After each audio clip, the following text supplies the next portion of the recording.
Apa yang akan kau lakukan jika dikhianati oleh orang yang paling kau cintai? Di tengah hutan yang gelap dan penuh bahaya, seorang nenek tua menemukan sahabat tak terduga, seekor singa raksasa dengan rahasia besar. Tapi ini bukan hanya tentang bertahan hidup, ini tentang balas dendam, pengampunan, dan kekuatan yang lahir dari luka.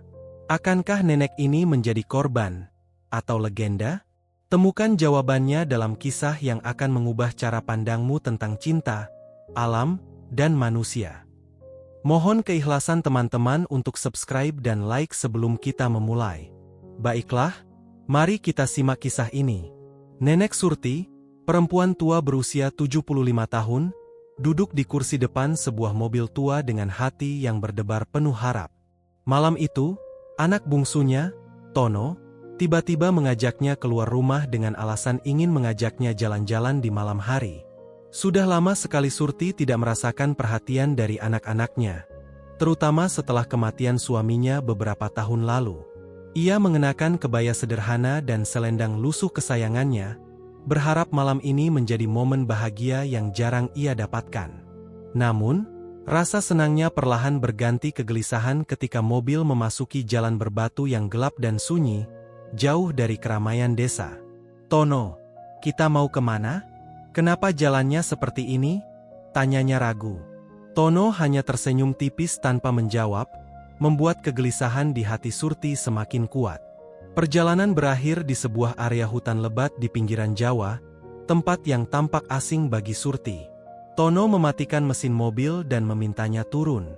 "Ibu duduk saja sebentar di sini, saya mau lihat-lihat dulu," katanya dengan nada datar. Surti menurut, meskipun hatinya penuh tanda tanya. Ia menunggu di bawah pohon besar, mendengar suara jangkrik dan dedaunan yang bergesekan ditiup angin malam. Beberapa menit berlalu, dan tiba-tiba Surti mendengar suara mesin mobil menyala. Dengan panik, ia berlari menuju jalan, hanya untuk melihat Tono mengendarai mobilnya pergi tanpa sepatah kata. "Tono, jangan tinggalkan ibu di sini. Tono," teriaknya, namun suaranya tenggelam dalam gemuruh mesin mobil yang semakin menjauh. Surti berdiri terpaku, tubuhnya menggigil di tengah dinginnya malam. Air matanya mengalir tanpa henti, menyadari bahwa anak yang ia besarkan dengan cinta dan pengorbanan tega meninggalkannya begitu saja. Ia jatuh terduduk di atas tanah keras, matanya menatap kosong ke arah jalan yang kini gelap gulita. Dalam kepalanya terlintas bayangan masa lalu, ketika Tono kecil pernah sakit keras dan ia begadang selama berhari-hari untuk merawatnya. "Apa salah ibu, Nak? Apa ini balasanmu?" gumamnya lirih. Rasa sakit karena pengkhianatan itu membuatnya hampir kehilangan semangat. Tetapi ia tahu bahwa menyerah di tempat asing ini bukanlah pilihan. Ketika rasa takut dan keputusasaan mulai menyelimuti pikirannya, Surti mencoba menenangkan diri. Ia mengamati sekeliling, mencari tanda-tanda keberadaan manusia atau tempat berlindung. Hutan ini tampak begitu lebat, dengan pohon-pohon besar yang menjulang tinggi, akar-akar yang melintang, dan suara hewan malam yang mengintai dari kejauhan. Angin dingin menusuk hingga ke tulangnya, tetapi ia memaksa dirinya untuk berdiri. Ia menyadari bahwa ia hanya punya dirinya sendiri sekarang. Dalam pikirannya, muncul dorongan untuk bertahan hidup, tak peduli seberapa sulitnya. Di tengah kesunyian malam, Surti perlahan berjalan menyusuri hutan. Ia berharap menemukan jalan keluar atau bertemu seseorang yang bisa membantunya. Namun, semakin jauh ia melangkah, semakin dalam ia masuk ke dalam hutan yang gelap. Ketika kaki tuanya mulai lemah dan rasa lelah tak tertahankan, Surti bersandar di sebuah pohon besar untuk beristirahat. Ia mencoba berpikir jernih, meskipun hatinya masih dipenuhi rasa sakit. Di saat ia hampir terlelap karena kelelahan, suara gemuruh berat terdengar dari balik semak-semak. Surti menahan napas. Apapun yang mendekatinya bukanlah manusia, melainkan sesuatu yang jauh lebih besar. Nenek Surti terpaku di tempatnya, tubuhnya gemetar mendengar suara gemuruh yang semakin mendekat dari balik semak-semak. Cahaya bulan yang redup memantulkan bayangan besar yang bergerak perlahan. Jantungnya berdetak kencang, dan ia merapatkan selendangnya seolah itu bisa melindunginya dari apa yang akan muncul. Ketika suara gemuruh itu berhenti, muncullah sosok seekor singa raksasa, tubuhnya lebih besar dari singa biasa, dengan surai keemasan yang berkilauan di bawah sinar bulan. Mata singa itu tajam dan menakutkan, namun alih-alih menyerang, ia berdiri diam, memandang Surti dengan tatapan yang seolah penuh rasa ingin tahu. Awalnya, Nenek Surti ingin lari, namun tubuhnya terlalu lemah untuk bergerak. Ia hanya bisa menatap balik singa itu, memohon dalam hati agar makhluk besar ini tidak melukainya. Ajaibnya, singa itu tidak menunjukkan tanda-tanda agresif. Sebaliknya, ia mendekat perlahan, menundukkan kepalanya, seolah ingin memastikan bahwa Surti tidak berbahaya. "Ya Tuhan, lindungilah hamba MU ini," gumam Surti dengan suara bergetar, sembari mengangkat tangannya seakan memohon belas kasihan. Singa itu hanya mengaum pelan, suara yang terdengar dalam namun tidak mengancam. Perlahan, Surti merasa bahwa makhluk ini bukanlah musuh, melainkan sesuatu yang lebih dari sekadar hewan buas. Setelah beberapa saat, singa itu duduk di dekatnya, menjaga jarak namun tetap memperhatikan setiap gerakannya. Surti akhirnya memberanikan diri untuk berbicara, meskipun ia tahu makhluk itu mungkin tidak mengerti. "Kau mau apa, Nak? Kau mau makan aku? Kalau iya, cepatlah, ibu sudah tak punya tenaga untuk lari," katanya dengan nada pasrah namun sedikit bercanda, mencoba meredakan ketegangannya sendiri. Singa itu hanya menoleh, lalu menjilati kakinya seperti seekor kucing besar yang santai. Perlahan, Surti mulai merasa anehnya aman di dekat singa itu. Ia bahkan merasa seperti ada koneksi yang tak bisa dijelaskan antara dirinya dan makhluk besar itu. Di tengah dinginnya malam, kehadiran singa ini menjadi satu-satunya harapan bagi Surti yang sendirian di hutan. Malam semakin larut, dan Nenek Surti masih duduk di bawah pohon besar dengan singa raksasa yang tetap diam di dekatnya. Tubuhnya yang renta terasa sedikit lebih hangat, seolah-olah kehadiran singa itu memberi perlindungan dari angin malam yang menusuk. Surti menatap makhluk besar itu dengan rasa campur aduk, takut, penasaran, dan entah mengapa, sedikit nyaman. Ia mencoba berbicara lagi, walaupun merasa konyol berbicara kepada seekor hewan. "Kalau kau memang mau di sini, ya sudah. Tapi jangan sampai ibu kau makan, ya?" katanya dengan suara bergetar, mencoba menertawakan dirinya sendiri.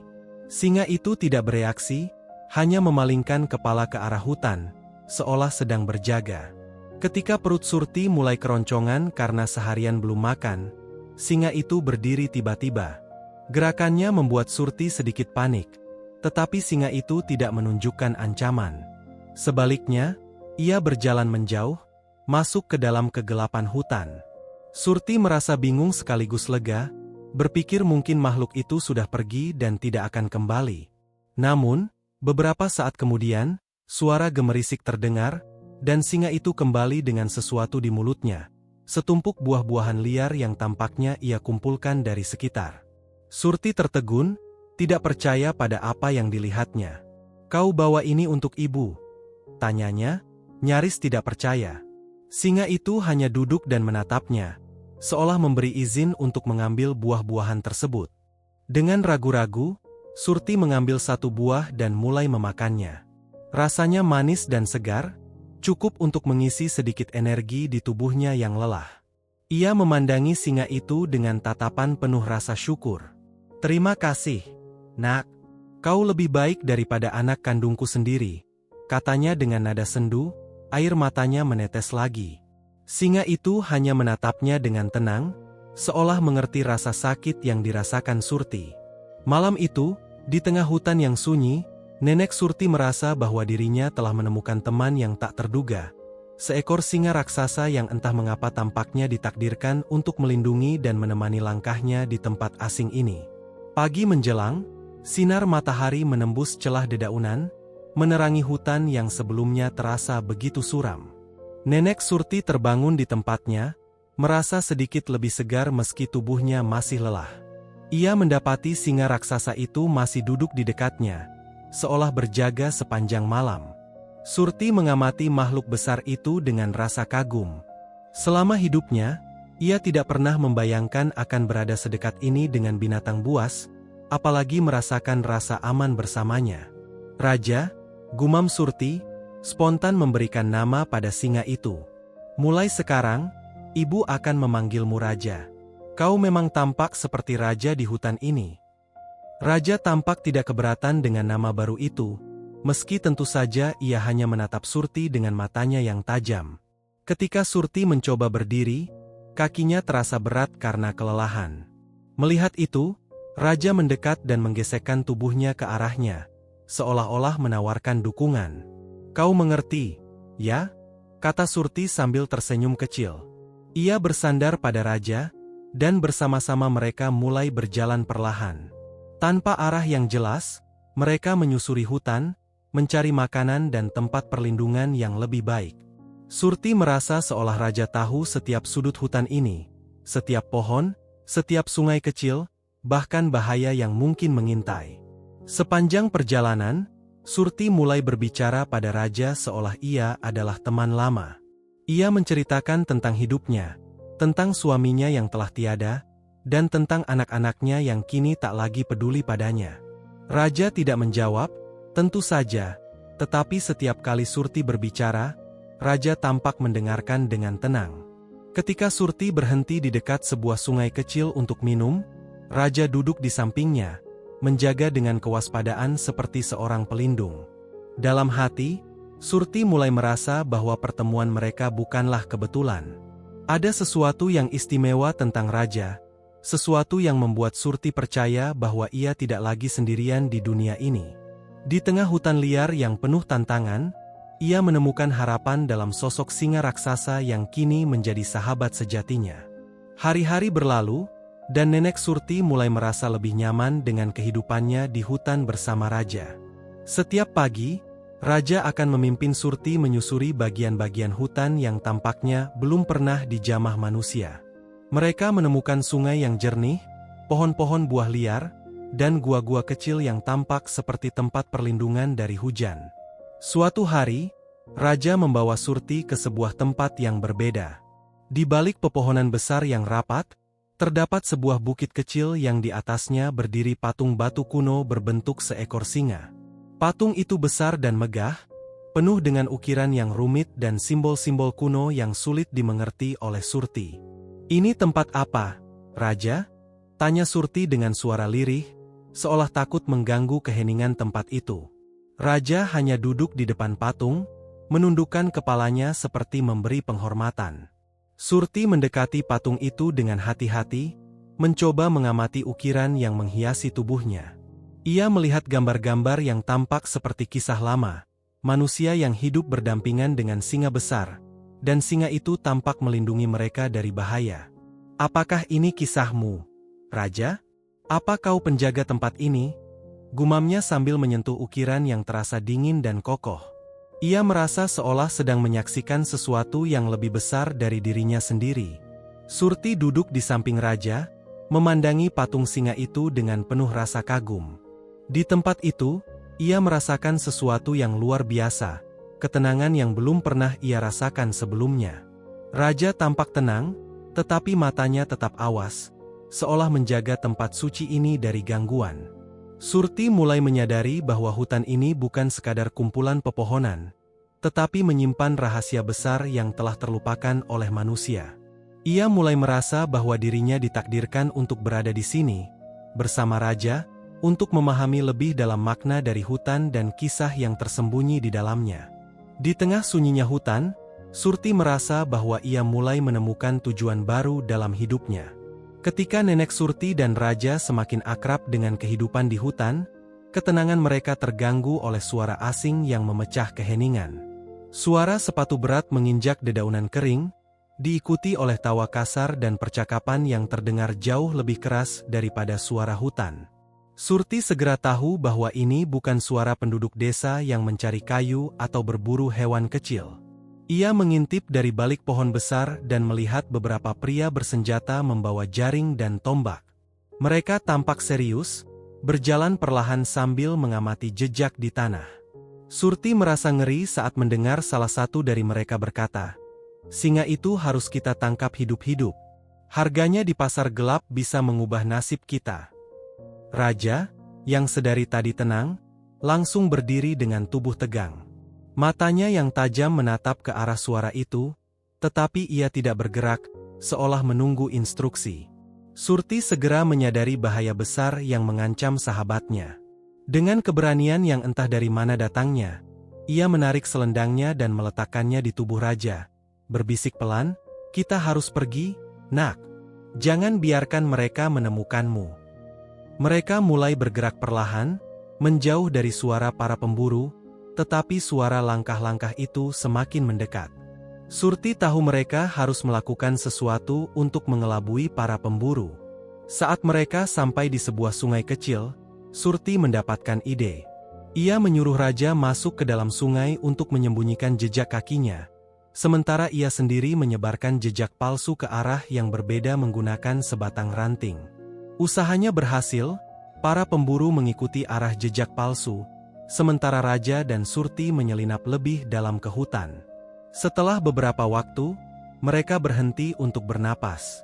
Surti menatap raja yang masih berdiri tegak di sisinya, lalu berkata dengan suara lirih, "Kau menyelamatkan hidupku, sekarang giliranku melindungimu." Meski ketakutan belum sepenuhnya hilang, malam itu Surti merasa bahwa ia telah menemukan keberanian yang tak pernah ia sadari ada dalam dirinya. Bersama raja, ia tahu bahwa mereka harus terus waspada menghadapi ancaman dari luar. Malam itu, setelah berhasil meloloskan diri dari para pemburu, raja membawa nenek Surti ke tempat yang belum pernah mereka kunjungi sebelumnya, sebuah gua besar yang tersembunyi di balik air terjun.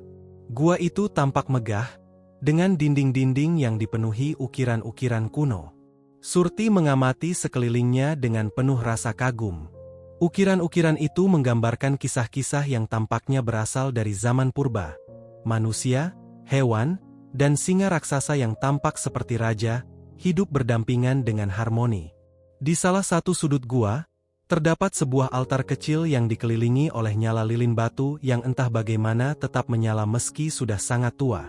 Surti mendekati altar itu dengan rasa penasaran. Di atas altar, terdapat sebuah batu besar berbentuk lingkaran yang diukir dengan simbol matahari dan singa di tengahnya. "Apa ini, Raja? Apa ini tempatmu?" tanya Surti, meskipun ia tahu raja tak akan menjawab. Raja hanya berdiri di samping altar, menundukkan kepala seperti memberi penghormatan. Surti mulai merasakan sesuatu yang istimewa di tempat itu. Energi yang kuat mengalir di sekelilingnya, membuatnya merasa bahwa tempat ini adalah pusat kekuatan hutan. Ia duduk di dekat altar, mencoba memahami makna dari ukiran-ukiran tersebut. Seolah tanpa sadar, ia mulai berbicara, "Kau bukan singa biasa, ya? Kau pasti punya cerita, sesuatu yang jauh lebih besar dari yang bisa ibu pahami." Tiba-tiba, raja mengaum pelan, suaranya bergema di seluruh gua. Auman itu tidak menakutkan, tetapi sebaliknya, membawa ketenangan. Di tengah gema auman itu, Surti merasa seolah mendengar bisikan yang menjelaskan kisah singkat tentang raja. Ia adalah penjaga hutan ini, makhluk yang ditugaskan untuk melindungi keseimbangan alam dari ancaman manusia. Namun, generasi manusia yang serakah melupakan peran sang penjaga, mengubah hutan menjadi ladang eksploitasi. Melalui raja, Surti mulai memahami bahwa ia kini menjadi bagian dari kisah ini. Ia merasa bahwa kehadirannya di hutan bersama raja bukanlah kebetulan. Ia memiliki tugas baru, bukan hanya untuk melindungi raja, tetapi juga untuk menjaga rahasia besar yang tersimpan di hutan ini. Dalam hati, Surti bersumpah untuk membantu raja sekuat tenaga, bahkan jika itu berarti menghadapi dunia luar yang penuh ancaman. Pagi hari setelah malam yang penuh dengan pencerahan di dalam gua, raja membawa nenek Surti ke sebuah mata air jernih yang tersembunyi di tengah hutan. Mata air itu tampak berbeda dari yang pernah Surti lihat sebelumnya. Airnya memancarkan kilauan seperti cahaya pagi, dan di sekitarnya tumbuh bunga-bunga yang tidak biasa, dengan warna cerah dan aroma yang menenangkan. Raja mendekati mata air itu dan menundukkan kepala, seperti memberi isyarat agar Surti mengikutinya. Surti melangkah perlahan, merasakan energi hangat yang seolah memancar dari air itu. "Kau ingin ibu minum dari sini, Nak?" tanyanya dengan ragu. Raja mengaum pelan, seolah menyetujui.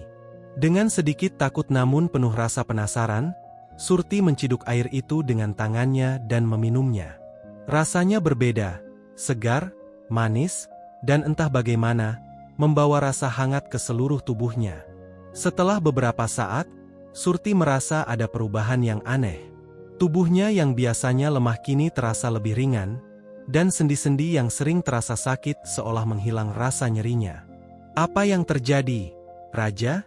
gumamnya sambil meraba-raba tangannya. Ia bahkan merasa pikirannya menjadi lebih jernih. Seakan-akan energi baru mengalir dalam dirinya. Raja hanya menatapnya, matanya yang tajam memancarkan sesuatu seperti kebanggaan, seolah ia tahu bahwa Surti kini telah menjadi bagian dari hutan ini. Surti menyadari bahwa air itu bukan sekadar air biasa. Itu adalah sumber kehidupan hutan, mungkin juga rahasia kekuatan Raja selama ini. Ia mulai merasa bisa memahami apa yang Raja inginkan tanpa kata-kata, seperti hubungan telepati yang halus namun kuat. Ketika mereka melanjutkan perjalanan, Surti mulai menyadari bahwa ia kini juga bisa mendengar suara-suara hutan dengan lebih jelas, dari desiran angin hingga langkah kecil binatang yang tersembunyi. Kemampuan barunya ini membuat Surti merasa lebih dekat dengan alam, tetapi ia juga menyadari tanggung jawab yang besar. Bersama Raja, ia kini memiliki kekuatan untuk melindungi hutan, dan ia bertekad untuk menggunakan kekuatan itu sebaik-baiknya. Mata air itu bukan hanya memberinya kekuatan fisik, tetapi juga memperdalam ikatannya dengan Raja dan hutan yang kini menjadi rumahnya. Setelah beberapa hari hidup dengan kekuatan barunya, Nenek Surti mulai merasa bahwa ia harus menghadapi masa lalunya. Ia tidak ingin meninggalkan luka tanpa jawaban di keluarganya, terutama pada Tono, anak yang telah tega membuangnya. "Raja, ibu harus kembali ke desa," katanya suatu pagi sambil membelai surai Raja. Raja memandangnya dengan tatapan ragu, seolah mengerti bahwa perjalanan keluar hutan penuh dengan risiko. Namun, ia tetap berdiri tegak di sisi Surti, memberi tanda bahwa ia siap menemani apapun yang akan terjadi. Bersama-sama, mereka memulai perjalanan keluar dari hutan yang kini sudah terasa seperti rumah.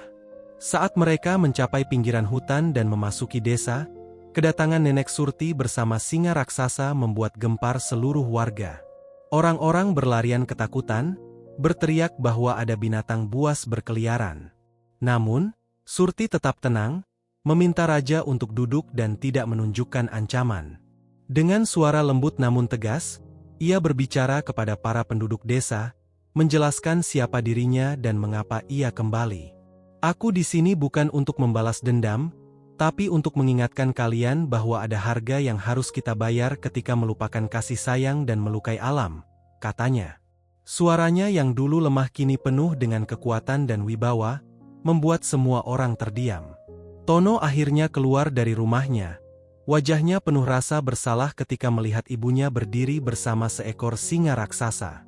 Ia mencoba meminta maaf, tetapi Surti hanya tersenyum tipis. "Ibu tidak butuh maafmu, Nak. Ibu hanya ingin kau mengerti bahwa hidup ini lebih dari sekadar materi. Kau meninggalkan ibu karena kau mengira ibu beban, tapi kau lupa, ibu pernah menjadi kekuatanmu." Kata-kata Surti menusuk hati Tono, membuatnya menangis terseduh-seduh di hadapan ibunya. Dengan lembut, Surti memeluk Tono, menyampaikan bahwa ia telah memaafkannya sejak lama. Namun, ia juga menegaskan bahwa cinta harus disertai dengan tindakan, bukan hanya kata-kata. Di depan seluruh desa, Surti meminta mereka untuk tidak hanya memperbaiki hubungan keluarga mereka, tetapi juga menjaga lingkungan sekitar yang selama ini mereka abaikan. Kehadiran Raja menjadi simbol kekuatan alam yang harus dihormati dan dilindungi. Setelah pertemuannya dengan Tono dan penduduk desa, Nenek Surti memutuskan untuk kembali ke hutan bersama Raja. Ia merasa bahwa dunia luar tidak lagi menjadi tempatnya. Namun ia telah meninggalkan pesan penting bagi keluarganya dan desa. Sebelum pergi, ia menyampaikan satu pesan terakhir kepada Tono. "Ingat, Nak, hutan ini bukan hanya tempat bagi binatang, tetapi juga rumah bagi kehidupan kita. Jika kau melupakannya lagi, kau akan kehilangan lebih dari sekadar ibu. Tono berjanji dengan air mata di matanya untuk berubah, menjaga desa, dan menghormati hutan sebagaimana seharusnya. Surti dan Raja kemudian menghilang ke dalam bayangan hutan, meninggalkan penduduk desa dalam keheningan penuh makna. Kembali ke hutan, Surti dan Raja melanjutkan tugas mereka sebagai penjaga. Surti yang kini dipenuhi oleh kekuatan baru merasa lebih terhubung dengan alam daripada sebelumnya. Ia mulai mempelajari cara hutan bekerja, cara tumbuhan berkomunikasi, cara air mengalir membawa kehidupan, dan bahkan cara hewan-hewan kecil saling bergantung. Bersama Raja, ia juga melatih diri untuk menjaga keseimbangan ekosistem hutan. Mereka mengusir pemburu yang berani masuk, menolong binatang yang terluka, dan merawat area yang rusak akibat ulah manusia. Kehidupan Surti tidak lagi penuh rasa sakit seperti sebelumnya. Kini, ia menemukan tujuan baru yang membuat hidupnya bermakna. Legenda tentang Nenek Surti dan Raja segera menyebar ke desa-desa sekitar. Orang-orang mulai menceritakan kisah seorang nenek tua yang berteman dengan singa raksasa dan menjadi penjaga hutan Jawa. Penduduk desa yang dulu sering merusak hutan kini mulai menghormati alam, takut akan murka sang penjaga. Beberapa orang bahkan meninggalkan persembahan di pinggir hutan sebagai bentuk penghormatan. Meski begitu, Surti dan Raja tetap menjaga jarak dari dunia manusia, memilih untuk hidup tenang di dalam hutan. Namun, kehadiran mereka terasa di setiap sudut hutan, membawa rasa aman bagi yang melindungi alam dan rasa gentar bagi yang ingin merusaknya. Nenek Surti kini tidak hanya seorang nenek tua yang ditinggalkan, tetapi simbol kekuatan dan cinta yang menyatu dengan alam, menjadi bagian dari legenda abadi hutan Jawa.